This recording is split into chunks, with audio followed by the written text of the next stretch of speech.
Welcome to Your Health is Your Wealth. My name is Argo, Duenas, and I'm your host for today. I'm also the owner of Back to Nature Health and Wellness Center, located 115 Ridgley Avenue in Annapolis. Back to Nature is a holistic health center that has served the Annapolis, Baltimore, Virginia, D.C., and Delaware area for over 25 years.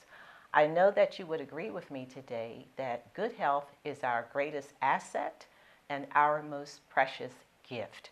Not our money, cars, bank accounts, homes, job titles, or status in life. With that being said today, I have as my very special guest today, Dr. Jeffrey Kucine. He is the founder and CEO of the Center of Integrative Medicine and Osteopathy, located in Annapolis, also on Ridgley Avenue. He is here today to share with us vital information that can be life-transforming and life-changing. Also, Dr. Kucine is here today to empower you to take charge of your life and your health. I said a mouthful, but that's okay. That was great. I'm so happy to have you here today with me, Doc. Well, thank you very much. And the fact that we're right next door to one another, great. That is a blessing. Now, before we talk about your center, tell us something about Dr. Jeffrey Kucine. How did you get to Annapolis? Because I've known you, oh my God, it's been for about at least 20 years. Am I right? Long time, yeah. Okay, yeah. and you first started on Bay Ridge Avenue. Correct. All yes, right. In a tiny little house. Yes. Little gingerbread home. That's right. So what guided you here to Annapolis, and what guided you into integrative medicine? Well, I think I've been in Annapolis almost 30 years now, and I came here from a practice in Baltimore. And at this point, it's just my wife and I in our home. Our two kids are out of the house. One is a bank manager at the Bank of America. And locally, okay. And the other is running a farm in South America down in Chile. Wow. So two different worlds. Two different worlds, but they're both happy, which is great. Wow. So, I've always done a bit of a holistic practice, a little bit of integrative medicine. But I for many years, I focused on the osteopathic aspect, right. which really has a lot to do with manipulation of the body. Maybe somewhat similar. Most people are familiar with chiropractic. I think it's maybe a little more gentle. Maybe I shouldn't say that because chiropractic can be very diverse. Right. But for me, with the osteopathic manipulation, we look at the body from head to toe, looking for areas of imbalance, trying to use gentle techniques and bringing the body into balance. And we find when the body physically is balanced, then viscerally inside the organs then come into balance, and then we can watch full health really just kind of blossom. So you're manipulating a connective tissue? So the approach that I take, we're working with the skeletal structure, connective tissue, the fascia, muscles, and one might even say the energetic system of the body. Does it hurt? No, it's very pleasant. Most people are very happy. Well, actually, a lot of people fall asleep during the treatments. Wow. The treatments, sometimes we do shorter treatments that last 20 to 30 minutes, and then other times they can be 45 to 60 minutes with a patient. So we're really getting in depth with people. Well, I have visited your office on Ridgley Avenue. It's absolutely beautiful. Oh, thank you. When you walk in there, you really, it puts you at ease. Yes, and that's what we it's want. not like a clinical type setting. Yeah. To a certain degree. The decor is beautiful, the music, you have just a beautiful water fountain there. And when I walked in, I said, oh wow, people need to feel at ease because we're so stressed. Every day I get clients who sometimes are so stressed out that I can feel their energy. We're energetic beings, are we not? Yes, of course. So we can transfer that energy as well. So you want to make your patients, your clients feel at ease. Yeah, I feel that's important. Yes. Yeah. So tell me, what services do you offer? Well, of course, we offer the osteopathic manipulation that we just talked about. Right. Then really more of the integrative approach. I truly love the term integrative medicine. What does that mean, Doc? So we have what people call holistic medicine, alternative medicine, a lot of different terms. But integrative to me, fits the bill the best because we're truly integrating all different aspects of the healing process for people. I mean, we are spending time with patients, we're listening to their story, kind of witnessing their pain in a non-judgmental way. And Right. I think a lot of times for patients, just being heard and connecting is the first step in, truly healing and getting well. And then at times we will write prescriptions. We don't overdo it, but medicines are a wonderful tool to have. Of course, we use the manipulation. We do a little bit of dietary kind of modulation with people. We don't get too carried away with that because it's very hard for people to give up their habits, but we do kind of assess, what they're eating. We primarily, at this point, do a blood test to look for food sensitivities. Okay. And that's been huge. We find if we can remove the food sensitivities or allergies Right. for a period of 6 weeks as best we can, most people will experience a heightened health, decreased aches and pains, a little more mental clarity, sleeping better. Right. And then we'll also teach them, kind of stress reduction techniques. Okay. And then importantly, I do use a lot of supplementation as tools to help people get better. Well, let me ask you a few more questions. Yeah. What would a typical visit to your office look like? So let's say somebody came in, low back pain is such a common complaint out there. So they would come in, fill out a little cursory paperwork, and then we would bring them back into the treatment room. And I would spend anywhere from 15 to 30 or more minutes talking with the patient, taking a history, seeing what maybe perhaps caused the issue that they have. And then we would do a little bit of a physical exam, and then we would determine if they would need osteopathic manipulation, Okay. or if they would need any medication or some nutritional manipulation. We also do a lot of injection therapy, which I kind of didn't get into. Okay, we can talk about Yeah, that. we can talk about that Before later. We That's talk kind about of that. You mentioned in your brochures about multiple pillars. Oh, yeah, thank you for bringing that up. Can you talk about that and elaborate on it? a little bit Yeah, more? so we look at what we call several pillars, and the pillars are really different physiologic systems within the body. So some of the most important ones, and when we get those to heal themselves, that's when we see the big change in people. So the first one, it's hard to say which one is most important, but the GI, as you know from your own work, That's right. the gut, hugely important to get that moving in the right direction, not just for digestion of food, but almost 80% of our immune system comes out of the gut. Absolutely. The feel-good hormone serotonin a lot That's- comes out of the gut. So the gut's a big key. And I'm also told that the gut is called the second brain. Yeah, the second brain, yeah. So in ancient Chinese Yeah. medicine, they talk about people having two brains, the intellectual brain here and the emotional brain here. Absolutely. We all know about having a gut feeling, Absolutely. butterflies in the stomach. Absolutely. Very important. So detoxification is also That's another important a pillar. pillar, That's yes. not a pillar we get into right away, at least in my approach, because I have found through experience if we create too much of a detox and the person's body is not ready for it, right. it can throw them into a bit of a tailspin. Right. So detox we might kind of reserve for a little bit further down the road, but very, very important. Right. And as an offshoot to enhancing the health of the GI tract, part of detox is supporting the liver. Right. And that's amazingly important. Let's talk about the liver because Yeah. I am affiliated with a company that really focuses on detoxification, but also supplementation. And I did a little conference call with one of our clients.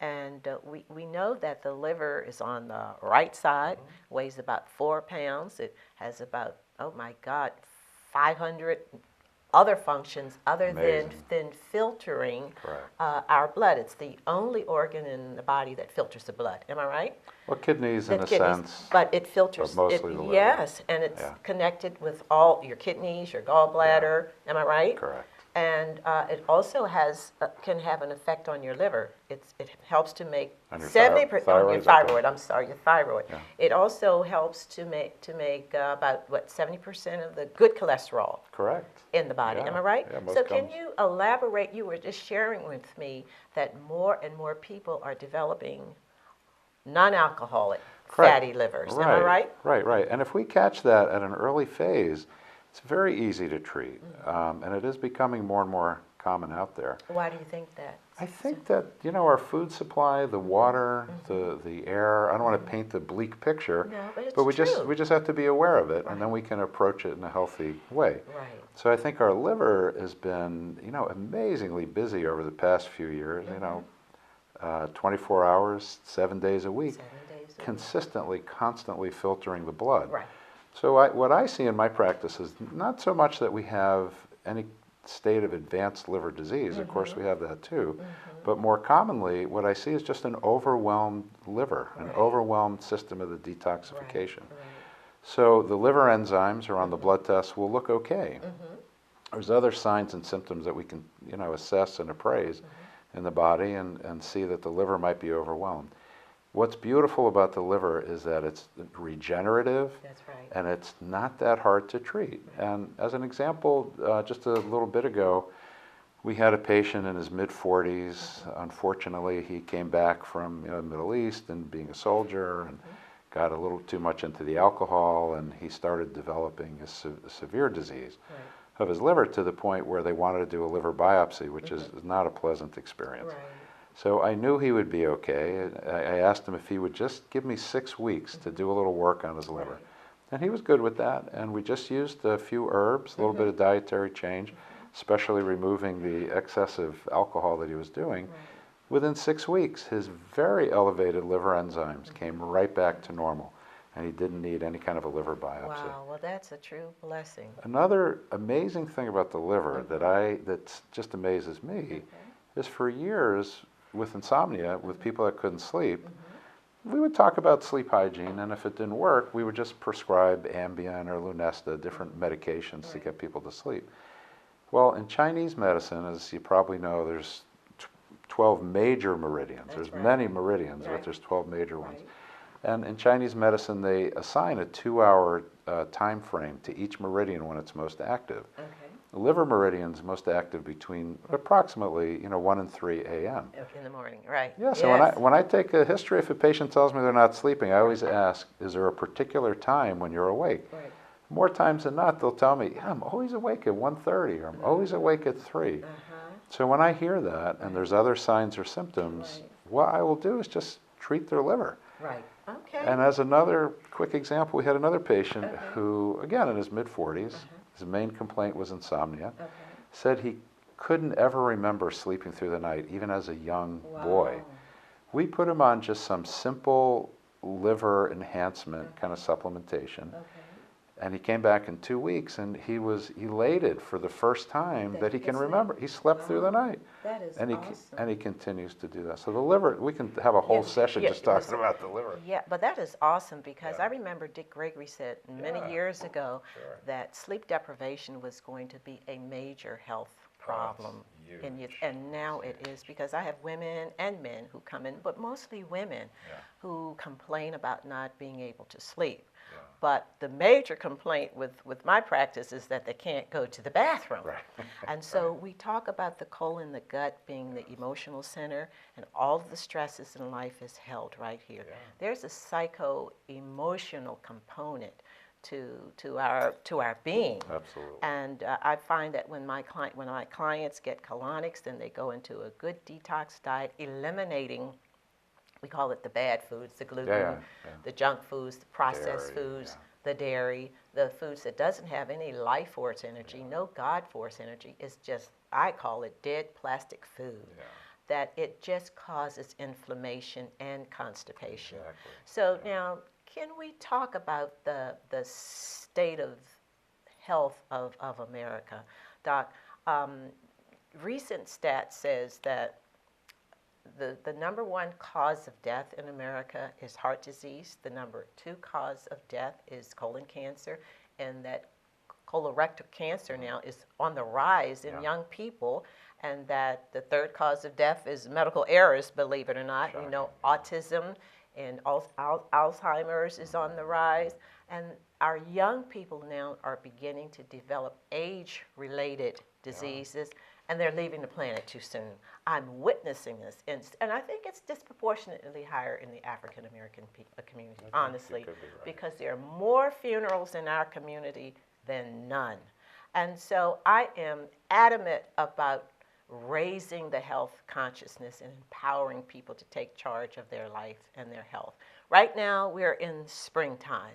What are some things that we can do on a daily basis to cleanse and detoxify the body, or get the body back into balance? That's a great Drinking question. water. You mentioned this right here. Yeah. Let's talk about plastics, number one. Well, so let me back up just for a minute. I mean, drinking fresh water is key, and we have a little device that we use with people to let us know if they're dehydrated or not, or if they're drinking enough water.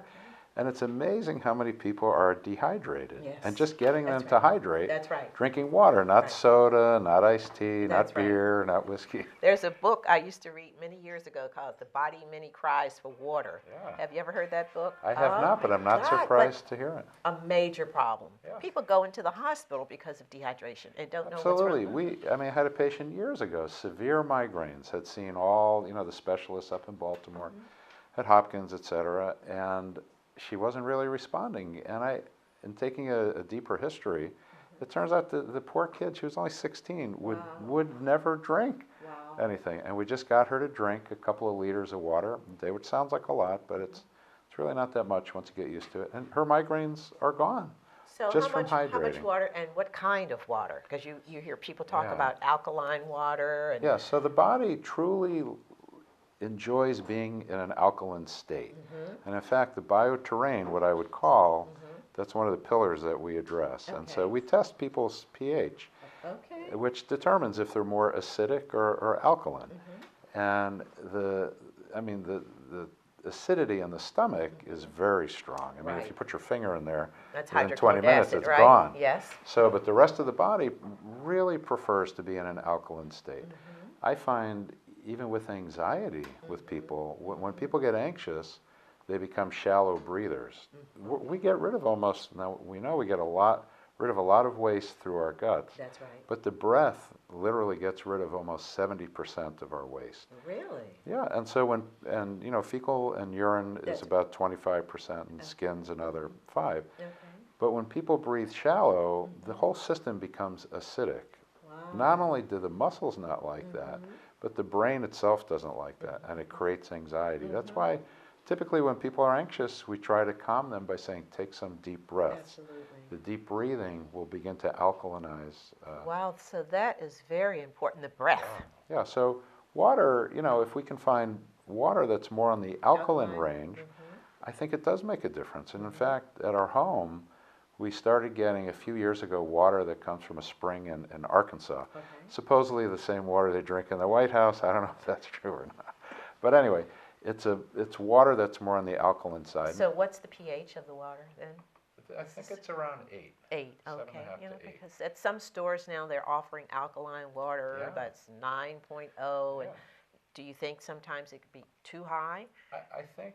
Because that stomach acids have to be strong enough to digest food. How does the alkaline water, if it's too high, does it dilute the acid in the stomach? Well, that's a great question, because while we eat, it is important to drink, but it's important to just drink a little, maybe a little bit before, a little bit after, so as not to dilute, the digestive juices. But I think in a healthy person, which there's a lot of unhealthy people walking around out there. So I believe drinking more highly alkaline water can actually benefit them. So what are some other things that we can do, especially for our liver?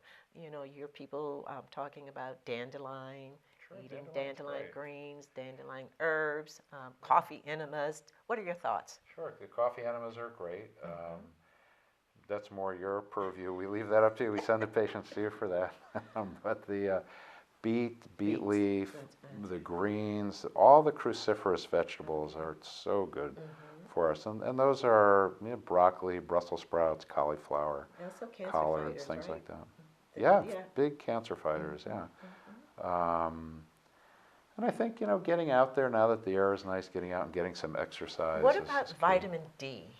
Because we hear so many people have issues with vitamin D deficiency. And talk about vitamin D for us. Well, that is a huge problem. I mean, I would say almost 80% of the people whose vitamin D levels we check are low. Okay.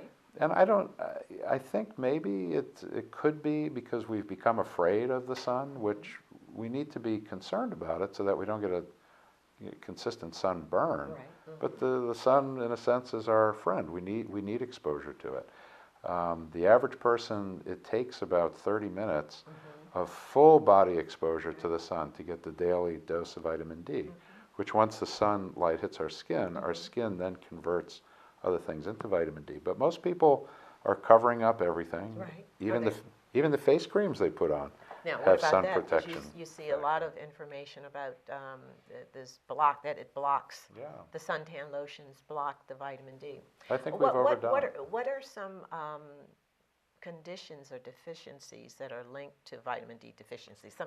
Because you hear people, some doctors say that cancer and inflammatory diseases are linked, They can be. indirectly to a vitamin D deficiency. So vitamin D is there's some talk of reclassifying it not as a vitamin but as a hormone. Right. Right. So, all my patients, we try, like the healthy range on the blood test for vitamin D, I believe, is around 30 to 100. Right. So a lot of doctors, if they see that their patient's level is 32, they'll say, oh, you're fine, you don't need any vitamin D. Right. But I think more and more we're starting to see that if we can bring the vitamin D closer to around 60, there is some evidence that can be protective against particularly breast cancer.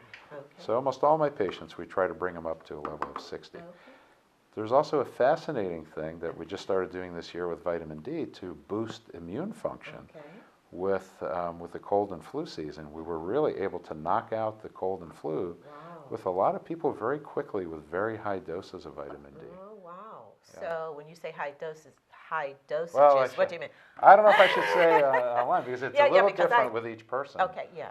But we do. But would you agree that everybody should get, because many people don't they don't ask their doctor, or their doctor won't test them for vitamin D.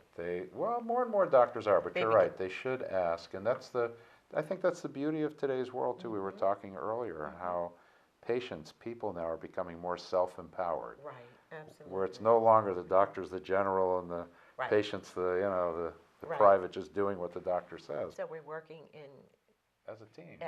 Which together. I think makes a big difference. Well, what do you think about other supplementations like minerals and vitamins? We know that all minerals and vitamins are not created equal, because I can say that I've spent over the years thousands of dollars. Me too. But you got to be real mindful and read the labels. Am I right? Well, Would you go into that? That's another beautiful question because me too. I've been taking supplements since I was a kid.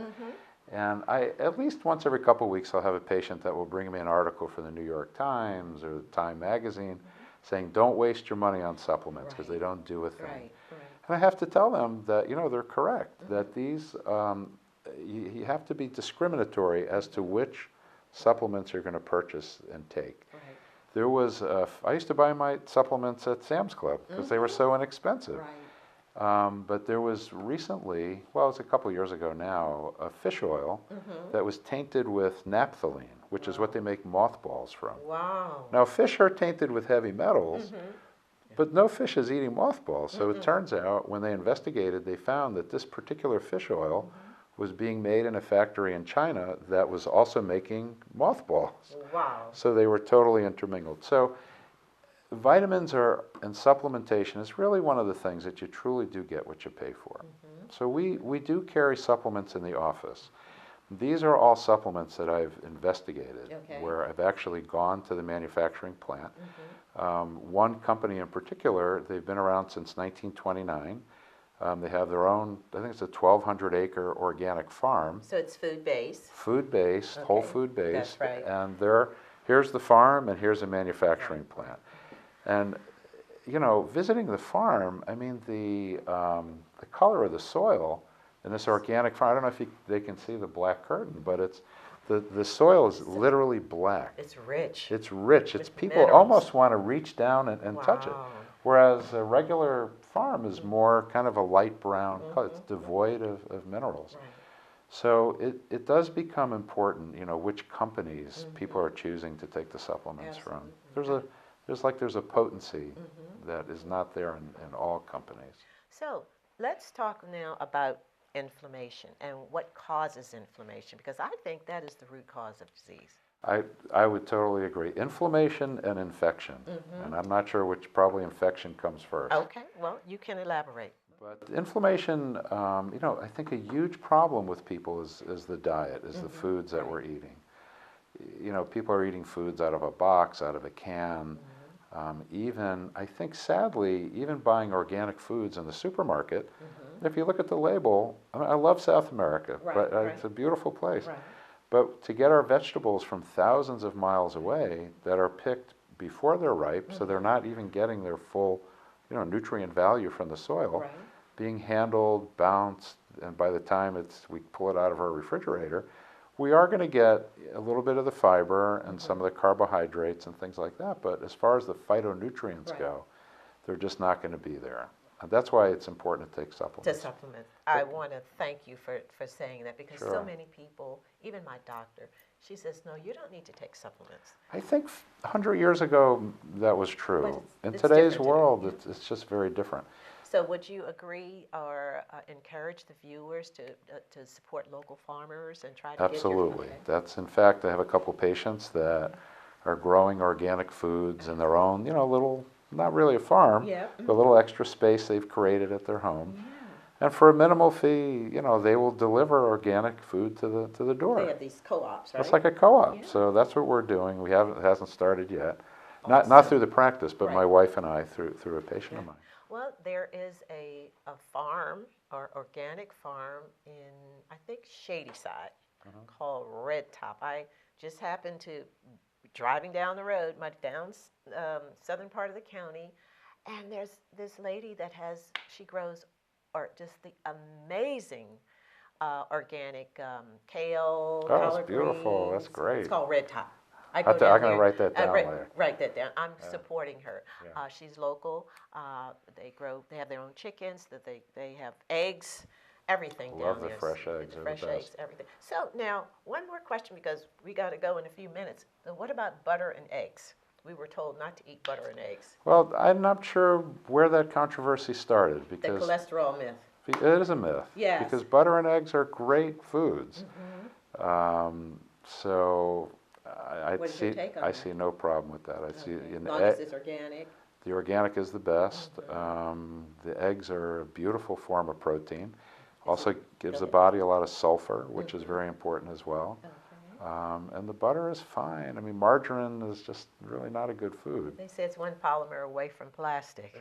Pretty much.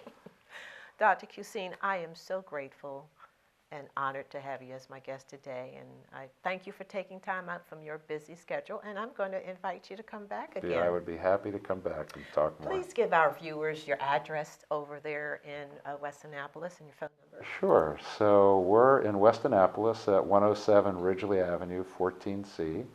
The phone number is 410-263-3313. Feel free to give us a call. We'd love to see you. Thank you for watching. Your health is your wealth. And remember, in this very present moment, we do have the power to take charge of our life and our health. Have a great day. Thank you so much. Thank you, That was Argo. awesome. Thank you.